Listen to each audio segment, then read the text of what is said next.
कल्याण। ठीक है,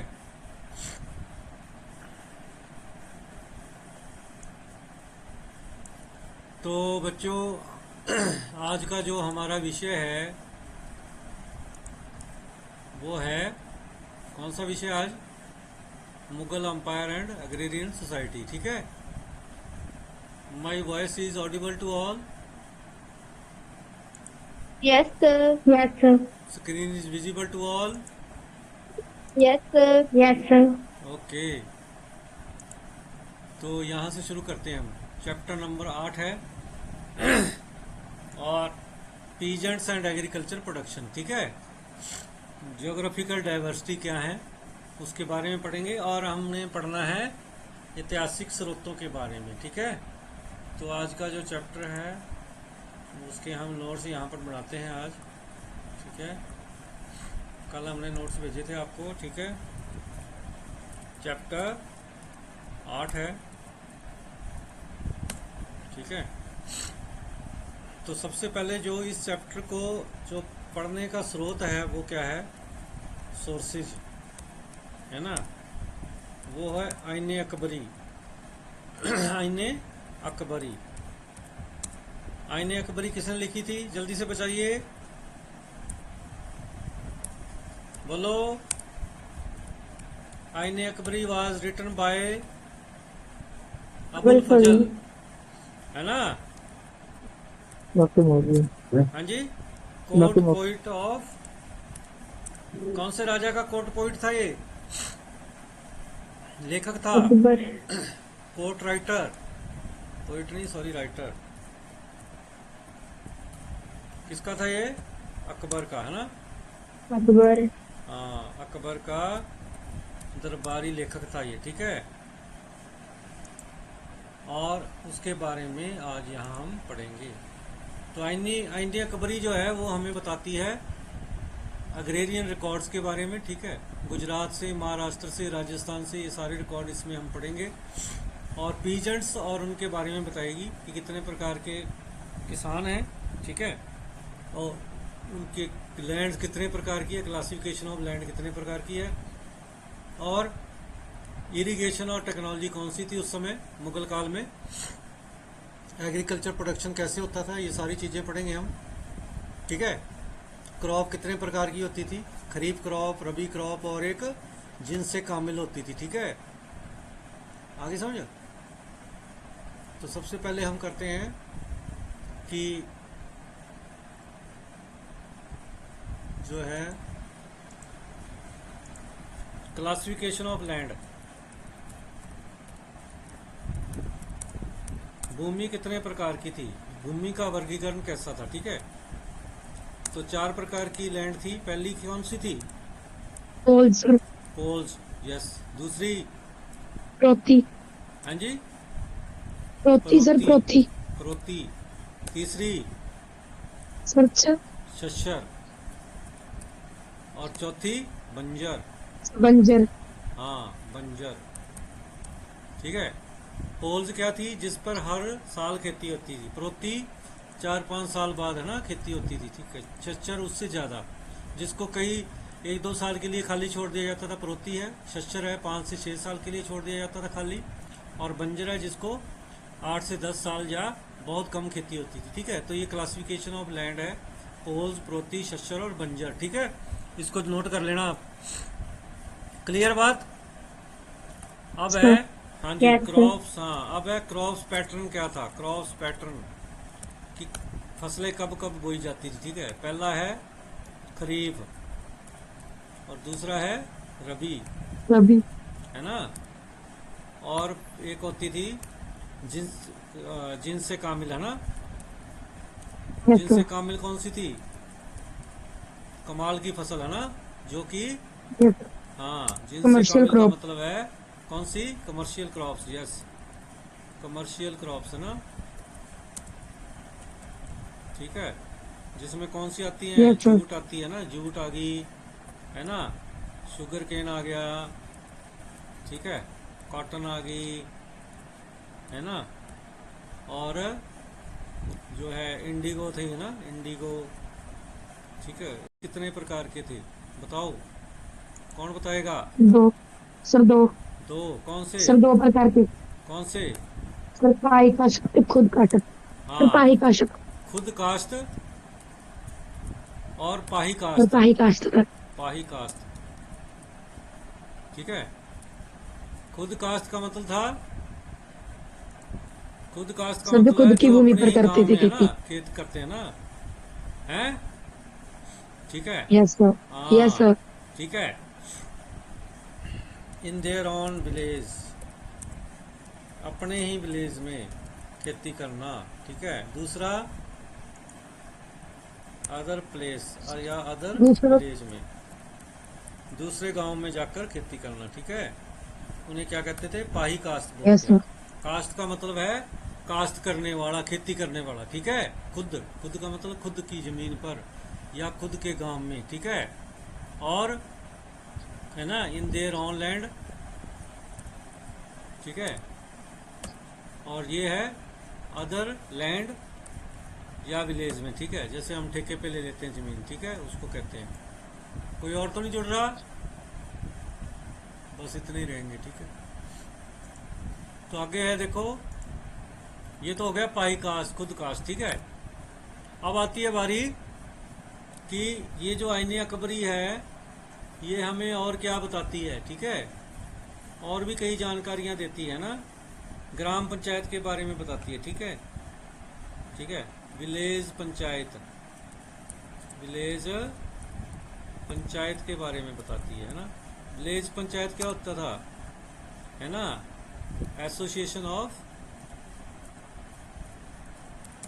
एल्डर्स, है ना, बड़ों का एक समूह होता है, ठीक है। यही था ना, यस सर। बड़ों का एक समूह होता है, ठीक है। और ये जो बड़े लोग हैं, जो बुजुर्ग लोग हैं, उनका जुमावड़ा होता था और पंचायत का निर्माण होता था, ठीक है। पंचायत का जो मुखिया है, सरपंच जिसको आजकल बोलते हैं, उसे और किस नामों से जाना जाता था बोलो?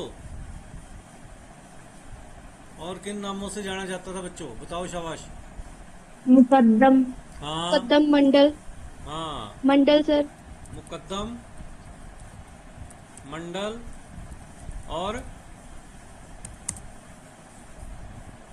मुकद्दम मंडल, और क्या है? हैं? हेडमैन। हैं? क्या कह रहे? Headman. Headman, yes, headman. Headman. Headman, है ना, ठीक है, गुड, शाबाश, बहुत अच्छे। जिन्होंने ये बताया उनके लिए पहला, आज का पहला prize goes to those who have answered the question very frequently, okay, ठीक है। अब है आगे, जातीय पंचायत भी होती थी, जातीय पंचायत, कास्ट पंचायत, है ना, हर एक जाति की अलग अलग पंचायत होती थी, ठीक है। फिर कहता है फंक्शंस ऑफ पंचायत क्या होते थे, फंक्शंस ऑफ ग्राम पंचायत, है ना, क्या होते थे बताओ जरा, क्या फंक्शन होते थे? पहला, किसका प्रबंध करना, वाटर सर अरेंजमेंट सड़क। करना, वाटर अरेंजमेंट्स में क्या करना, पौंड, है ना, पौंड वगैरह बनवाना। दूसरा, रोड्स, है ना। तीसरा, सेफ्टी एंड सिक्योरिटी, है ना, क्यों भाई, ऐसा ही है, बोलो, यस सर। है ना। और क्या करना, जुडिशरी जो के जो काम है, लॉ मेंटेन करना, maintain the law, maintain the law मतलब गांव में सुरक्षा का माहौल पैदा करना, और गांव की पंचायत सभी नियमों को मानती थी, ठीक है। ये हो गए गांव के कार्य, ठीक है बच्चों, है भाई, समझ आया? सर। क्या समझ आया, बोलो, यस सर। बोलते नहीं हैं? Yes sir. हाँ, बोला करो, आगे चलते हैं। ये देखो, ये मैंने करवा दिया है, रिकॉर्डिंग रुक है ना। क्रॉप्स का करवा दिया है, विलेज कम्युनिटी कास्ट बेस भी होती थी, पंचायत और हेडमैन होते थे, ठीक है। और जिसे हम लिटिल रिपब्लिक बोलते हैं, लोगों द्वारा चुनी जाती थी, है ना। और आगे है वीमेंस का क्या रोल है। नेक्स्ट सेगमेंट्स है what are the role of women in agrarian society. अगला है रोल ऑफ वीमेन, महिलाओं का क्या योगदान है, किसमें, एग्रेरियन सोसाइटी में। क्या योगदान है भाई, बताओ शाबाश। क्या करती थी महिलाएं, हैं, क्या करती थी, डोमेस्टिक खेतों में कार्य काम थे, हाँ, domestic work. Along with domestic work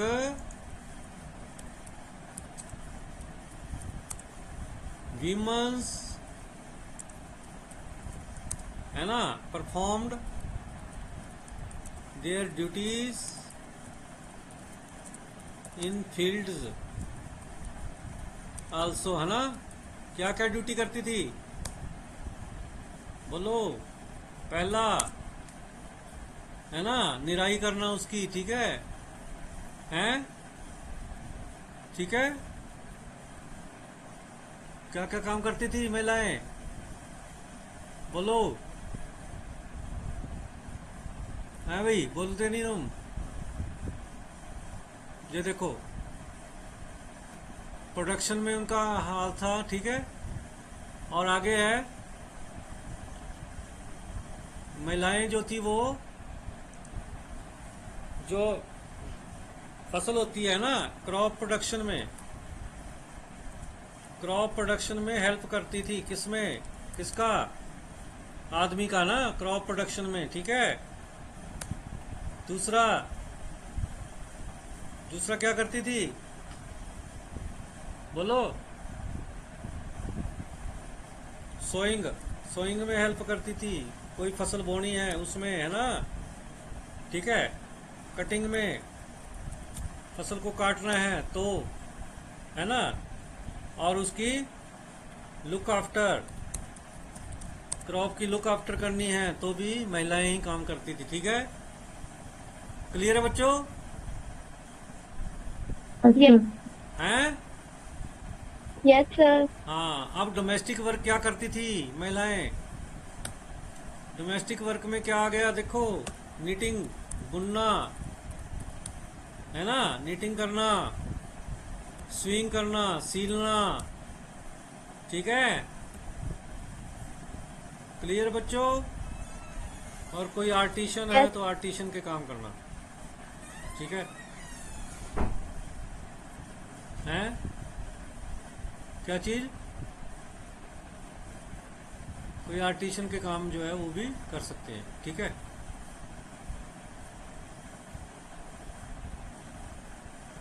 तो इसलिए ये चीजें जो थी वो महिलाएं करती थी, ठीक है।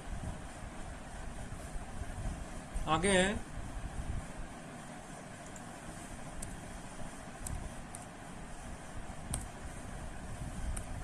आगे देखो,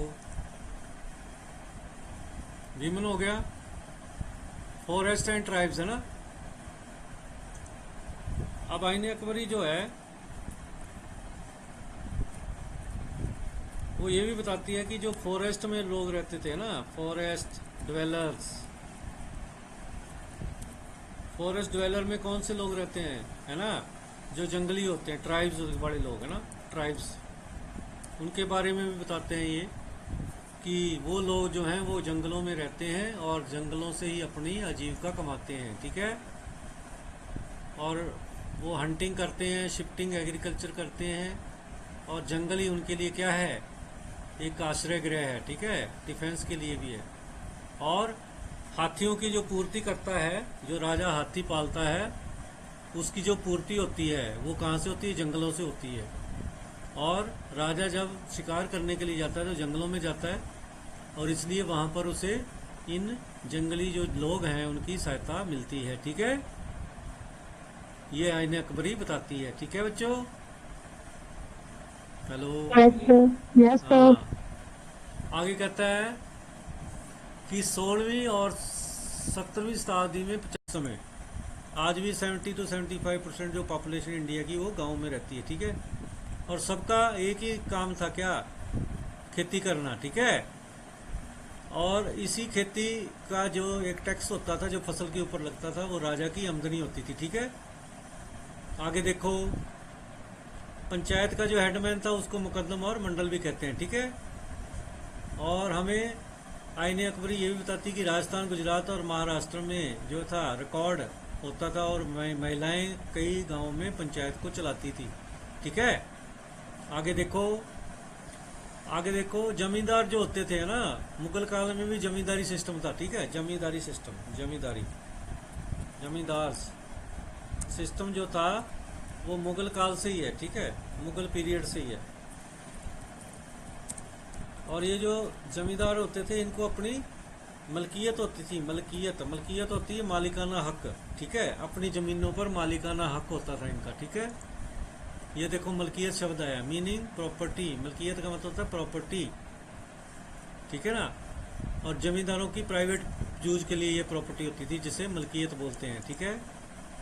जमींदार अपनी पावर का पूरा इस्तेमाल करते थे क्योंकि स्टेट ने उन्हें क्या कर रखा था, कलेक्टर बना रखा था ना, जो स्टेट होती थी, है ना। जमींदार वर क्या थे, जमींदार वर कौन थे? Collector, collector of revenue on the behalf of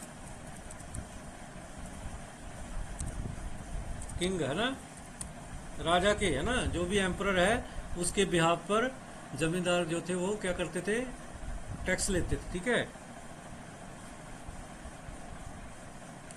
ये कहता है कि कल्टीवेटेड और अनकल्टीवेटेड, और उस पे क्या होता था, जो भी जमीन होती थी जिस पे किसान जो है वो फसलें बोता था, है ना, उसको क्या किया जाता था, उसको उसके ऊपर टैक्स लिया जाता था, मतलब लैंड रेवेन्यू टैक्स जिसको बोलते हैं, लैंड रेवेन्यू टैक्स, ठीक है। अकबर के काल में भी आईने बताती है कि कल्टीवेटेड कितनी लैंड थी और अनकल्टीवेटेड कितनी लैंड थी, ठीक है। और 1665 में Aurangzeb expressly instructed the revenue official to prepare annual record of the number of cultivation in each village. मतलब 1665 में औरंगजेब ने भी ये कहा अपने अफसर को कि पूरा एक रिकॉर्ड रखो, है ना, कि कितने लोग जो है कल्टीवेटेड करते हैं, जमीनों को बोते हैं और कितने नहीं बोते, ठीक है। ठीक है बच्चे, तो अकबर के काल में भी था, अकबर के काल में भी आईने अकबरी बताती है कि टोटल कितने लोग कल्टीवेटेड करते थे जमीनों को, ठीक है, कितनी जमीन बोई जाती थी और कितनी नहीं बोई जाती थी, इसका पूरा रिकॉर्ड रखा जाता था। और औरंगजेब के काल में भी उन्होंने अपने ऑफिसर्स को इंस्ट्रक्शन दिया था कि सभी गांवों का क्या रखो, रिकॉर्ड रखो, ठीक है। आगे वो कहता है कि एक इटालियन ट्रेवलर आया, कारेरी, जो इंडिया में 1690 ईस्वी में आया। वो क्या करता है, किसके बारे में जानकारी देता है, वो जानकारी देता है कि भारत में सिल्वर कैसे जो था, silver travel across the globe to reach India, ना, कि भारत में चांदी कैसे आ रही है पूरी दुनिया से, ठीक है। कारेरी के एक ट्रैवलर है जो भारत में चांदी के बारे में लिखता है कि चांदी पूरी दुनिया से कैसे भारत में आ रही है, ठीक है। तो चांदी कैसे आती होगी, चीज़ें जाती होंगी भारत से बाहर, भारत जो है वो एक्सपोर्ट करता है चीज़ों का, ठीक है, उस समय मुगल काल में। तो उन चीज़ों के बदले में भारत में क्या आता है, रेवेन्यू आता है, भारत में जो है पैसा आता है फॉरेन से। समझ आ रही सबको? Hello, Sir. है ना। अब आईने Yes, अकबरी, sir. हाँ जी, आईने अकबरी कितने भागों में बटी हुई है, ठीक है ना। आईने अकबरी,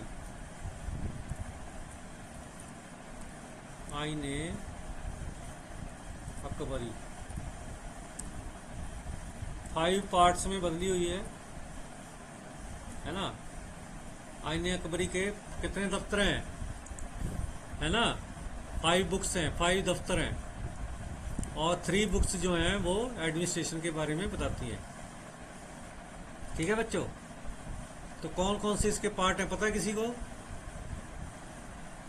मंजिलाबादी, सिपाहाबादी, मुल्काबादी हाँ, पहली कौन सी है? और मंजिलाबादी। मंजिलाबादी, वेरी गुड। दूसरी कौन सी है? चलो, पढ़ गई। सिपाहाबादी। और तीसरा है मुल्काबादी। मुल्क तीसरा क्या है? मुल्काबादी को। मुल्काबादी। चलो, किसने बताया ये? और नेहा। नेहा, वेरी गुड, बहुत अच्छे नेहा। तो नेहा ये बताइए, मंजिलाबादी में किसका जिक्र है? शाही शाही घर परिवार सर। हाँ, घर परिवार, वेरी गुड, है ना, royal house hold. Royal house hold. और सिपाबादी में? और नागरिक प्रशासन। हाँ, मिलिट्री के बारे में और मिलिट्री एडमिनिस्ट्रेशन के बारे में, क्योंकि सिपा लिखा है ना, तो सिपा से सिपाही। और मुल्काबादी में?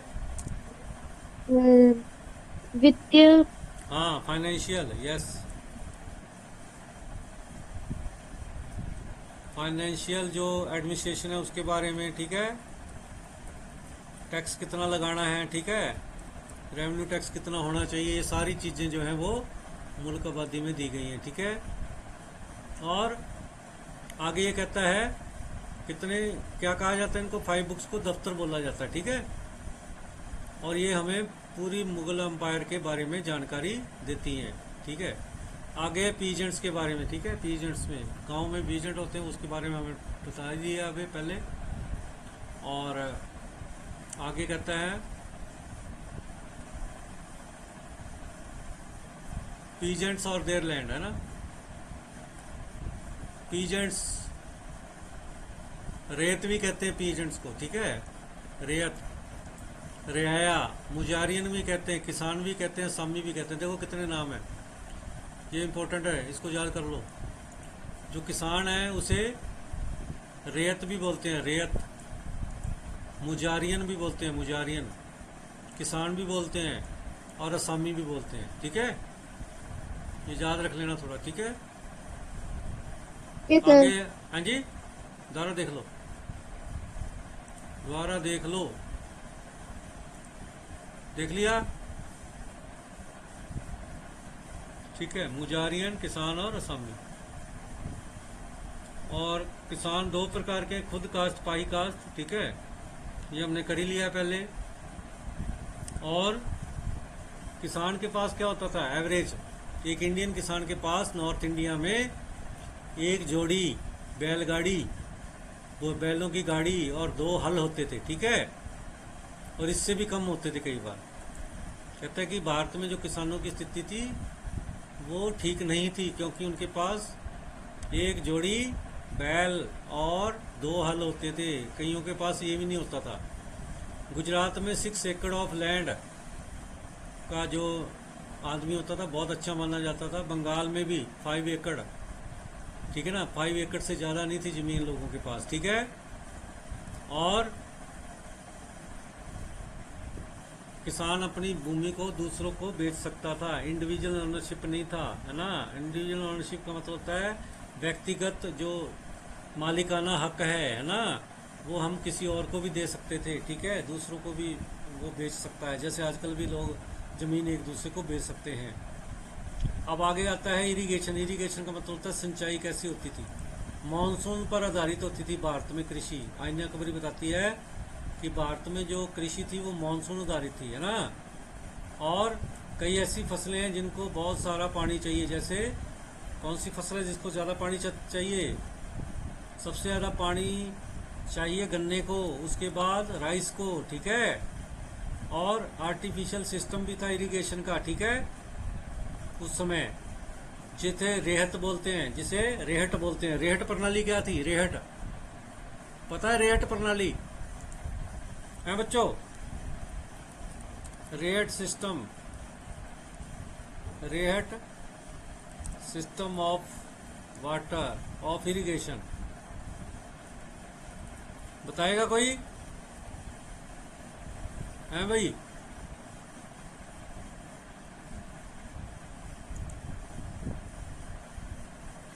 रेट सिस्टम था प्राचीन काल में।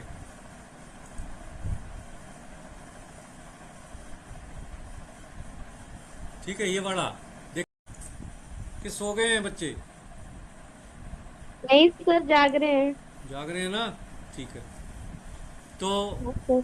बीच में बोलते रहा करो, ठीक है, मुझे पता लग जाएगा फिर। आगे है, ये जो लोग हैं जंगलों से ही सब कुछ लेते थे, हंटिंग करते थे, शिफ्टिंग एग्रीकल्चर। शिफ्टिंग एग्रीकल्चर क्या होती है? झूम खेती जिसे बोलते हैं। कौन बताएगा? बोलो। सर एक जगह से दूसरी जगह खेती करना। हाँ, एक जगह से खेती करके उस जगह को छोड़कर अगली जगह, है ना, जंगल को साफ करके, आग लगा के जंगल को, और उसको एग्रीकल्चर प्रोडक्शन के लिए तैयार करना, उसको झूम खेती बोलते हैं। ठीक है, आगे है, एलिफेंट्स जो थे वो फॉरेस्ट से पकड़े जाते थे क्योंकि सेना के लिए हाथियों की जरूरत पड़ती थी। ठीक है, ये हमने कर लिया है। ठीक है, आगे है जमींदार। जमींदारों की क्या भूमिका थी? Zamindar plays a significant role in Mughal empire, है ना। एग्रीकल्चर जो टैक्स लगता था उसे कलेक्ट करने का अधिकार किसे था? जमींदारों को था। ठीक है, और जमींदारों को अपनी जमीनों पर मालिकाना हक था। ठीक है, अपनी ओन प्रॉपर्टी थी उनकी, और वो बहुत ज्यादा क्या होते थे? रिच होते थे। ठीक है, बहुत पावर होती थी उनके पास। ठीक है, और वो अपनी पावर का वो यूज करते थे, है ना, कलेक्ट रेवेन्यू करते थे। किसकी तरफ से? किसकी तरफ से रेवेन्यू कलेक्ट करते थे? हाँ जी, हेलो हेलो बच्चों, सुनाई दे रहा है? Yes sir. बोलते क्यों नहीं फिर तुम? किसकी तरफ से वो टैक्स कलेक्ट करते थे जमींदार? हैं? राजा की तरफ। राजा की तरफ से। स्टेट, स्टेट का मतलब राजा से है। ठीक है, कई जमींदार किले नुमा घरों में रहते थे, किला नुमा, है ना, मकान थे उनके, किला, किले रूपी। ठीक है, जहां पर वो क्या करते थे? सेना को रखते थे। कौन सी सेना रखते थे? कैवेलरी। कैवेलरी क्या होती है? घुड़सवार सेना, आर्टिलरी। ठीक है, जो चला बंदूक वगैरह चलाने वाली, ठीक है, और तोप वगैरह चलाने वाली, उसको आर्टिलरी बोलते हैं। ठीक है, इन्फेंट्री क्या होती है? पैदल सेना। ये सारी सेना रखते थे जमींदार जो थे। ठीक है, और एग्रीकल्चर लैंड को जो थे, है ना, वो उसके ऊपर अधिकार था, और एग्रीकल्चर लैंड के ऊपर जो है वो खेती करवाते थे। ठीक है, और एक्सप्लॉइट करते थे, दूसरों का शोषण करते थे जमींदारों का, और जमींदार जो थे वो किसानों का शोषण करते थे। ठीक है, लैंड रेवेन्यू सिस्टम कैसा था? Land revenue system, Mughal empire में लैंड ही एक रेवेन्यू का आधार था। ठीक है, उसी से ही राजा की आमदन होती थी, लैंड रेवेन्यू से ही। और ऑफिस को दफ्तर बोलते थे, है ना, और दीवान होता था, दीवान। दीवान जो बड़ा होता था उसे दीवान बोलते हैं। जो क्या करता था? रेवेन्यू इकट्ठा करता था, उसे दीवान बोलते हैं। Physical system of the empire, है ना, वही रिस्पॉन्सिबल होता था। और लैंड रेवेन्यू कलेक्शन करने के दो तरीके थे। पहला कि पूरी फसल का असेसमेंट किया जाता था। ठीक है, फिर उसके बाद एक्चुअल कलेक्शन होती थी कि कितनी उसके ऊपर टैक्स लिया जाएगा। जमा क्या होता था? जमा, जमा होता था कि कितनी अमाउंट असेस की गई है, और हासिल, हासिल का मतलब कितना अमाउंट कलेक्ट की गई है। ठीक है, ये देखो, ये याद रख लो दो शब्द। जमा का मतलब है कितनी अमाउंट, कितनी अमाउंट मतलब कितना मूल्य रखा गया है टैक्स का। ठीक है, और हासिल, हासिल का मतलब कितना कलेक्शन किया गया है, मतलब कितना टैक्स जो है कलेक्ट किया गया है किसी लैंड से। ठीक है, अरे समझ आ रहा है? हाँ जी, यस यस सर। हाँ। आगे है, अमिल गुजार एक नाम का एक अधिकारी होता था जो रेवेन्यू कलेक्टर होता था। रेवेन्यू मतलब राजस्व अधिकारी, राजस्व, टैक्स जो इकट्ठा करता था उसे अमिल गुजार बोलते थे। नोट कर लो इसको, अमिल गुजार। ठीक है, अकबर के काल में एक अमिल गुजार का नाम का अधिकारी था जिसका काम था रेवेन्यू कलेक्टर। कई बार ये क्वेश्चन दे देता है। ठीक है, कई बार मैचिंग वाले क्वेश्चन आ जाते हैं। अमिल गुजार कौन था? Revenue collector. जमा क्या था? असेस था। हासिल क्या था? है ना, अमाउंट कलेक्टेड था ऐसे, ठीक है। और जो भी कल्टीवेटेड और कल्टीवेबल लैंड सी है ना, जिसके ऊपर फसल बोई गई है, या जिसके, बहुत इंपॉर्टेंट है बच्चों, टाइमलाइन इज वेरी इंपॉर्टेंट। देखो इसको ध्यान से सुनो। 1526 में बाबर ने इंडिया पे अटैक किया। उस समय कौन था राजा यहाँ का, कौन शासक था? एक दिन बताया था मैंने। तो यहाँ का शासक था इब्राहिम लोदी। कौन था? 1526, है ना। बैटल ऑफ पानीपत, लिख लो इसको,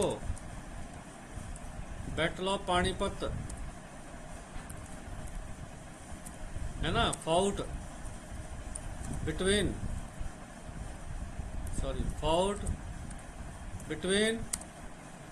बाबर एंड कौन था? इब्राहिम लोदी, है ना। Who was the emperor of Lodi dynasty, ठीक है। लोदी वंश का साम्राज्य था, सम्राट था इब्राहिम लोदी, जिसने बाबर को क्या किया, क्या किया बच्चों? अरे बोलते नहीं। पानीपत के युद्ध में हरा दिया और भारत में किसकी स्थापना की? किसकी स्थापना की? मुगल अंपायर की। किसकी किसकी स्थापना की? मुगल अंपायर की। तो मुगल अंपायर कब आया भारत में? 1526 में, ठीक है। क्लियर है बात? हाँ। तो Babur was the first emperor of Mughal empire, ठीक है। बाबर ने अपनी जो आत्मकथा लिखी, ऑटोबायोग्राफी, उसका क्या नाम है? बाबरनामा। क्या नाम है? बाबरनामा। कौन सी भाषा में लिखी गई है ये? तुर्की भाषा में, तुर्की भाषा में, ठीक है। तुर्की भाषा में लिखी गई है बाबरनामा, ठीक है। आगे देखो अगला, 1530 से 40। 1530 में बाबर की मृत्यु हो गई, तो उसके बाद हुमायूं, उसका पुत्र जो था, वो राजगद्दी पर बैठा, ठीक है। कौन बैठा? हुमायूं। और हुमायूं जो था 1540 ईस्वी में, उसको शेरशाह सूरी ने, शेरशाह सूरी का नाम सुना होगा आपने, सूरवंश का शासक था, उसने उसको युद्ध में हराया और हुमायूं जो था वो भागकर ईरान चला गया, ठीक है। और 1540 से 55 में क्या हुआ? 15 साल तक हुमायूं बाहर रहा, ठीक है, इंडिया से। और बाद में 1555 में उसने शेरशाह सूरी को हराया और हुमायूं जो था वो बाद में 1555 से 55 में क्या बन गया? भारत का दोबारा मुगल सम्राट बन गया, ठीक है। और 1556 में उसकी क्या होगी? मृत्यु होगी, ठीक है। फिर 1556 में अकबर, जो हुमायूं का पुत्र था, वो राजगद्दी पर बैठा और उसने 1605 ईस्वी तक शासन किया। फिर 1605 से 1627 अकबर के बाद जहांगीर आया। जहांगीर अकबर का पुत्र था। और 1628 से 1658 के बीच में शाहजहां, जो जहांगीर का पुत्र था, ठीक है, उसने राजगद्दी संभाली। और 1658 से 1707 में औरंगजेब, ठीक है, जो महत्वपूर्ण राजा हुआ है और सबसे ज्यादा शासन जो है औरंगजेब ने किया है, ठीक है। और 1739 में नादिर शाह, जो है ना, ईरान से आया था, उसने भारत को जो है यहाँ पर आक्रमण किया और दिल्ली को भी लूटा। 1761 में अहमद शाह अब्दाली, जो कि अफगानी था, जिसने मराठा को पानीपत के तीसरे युद्ध में हराया, ठीक है। और 1765 में बंगाली दीवानी और बंगाल की दीवानी जो है वो मिल गई, ठीक है। और ईस्ट इंडिया कंपनी को बंगाल में टैक्स लेने का अधिकार मिल गया, ठीक है। और 1857 में जो हमारा पहला स्वतंत्रता संग्राम हुआ था 1857 की क्रांति, लास्ट मुगल एम्परर बहादुर शाह जफर था। ठीक है, और अब बताओ मुझे कि प्लासी का युद्ध कब हुआ था? प्लासी का युद्ध कब हुआ था? हैं यस सर। बच्चों, ये क्विज आ चुका है और इस क्विज को आपने करना है। ठीक है, 8वां थीम है, बहुत ही इंटरेस्टिंग क्विज है ये इंग्लिश में है ना, कर लोगे? ठीक है, करेंगे सर। हाँ कर लो शाबाश। ठीक है, कर लो, आसान ही है, कोई दिक्कत नहीं है इसमें। ठीक है, 28 क्वेश्चन है, 29 नहीं करना है। ठीक है,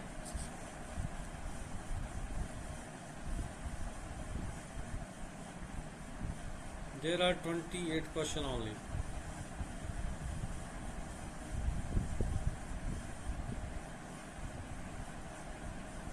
करो शाबाश।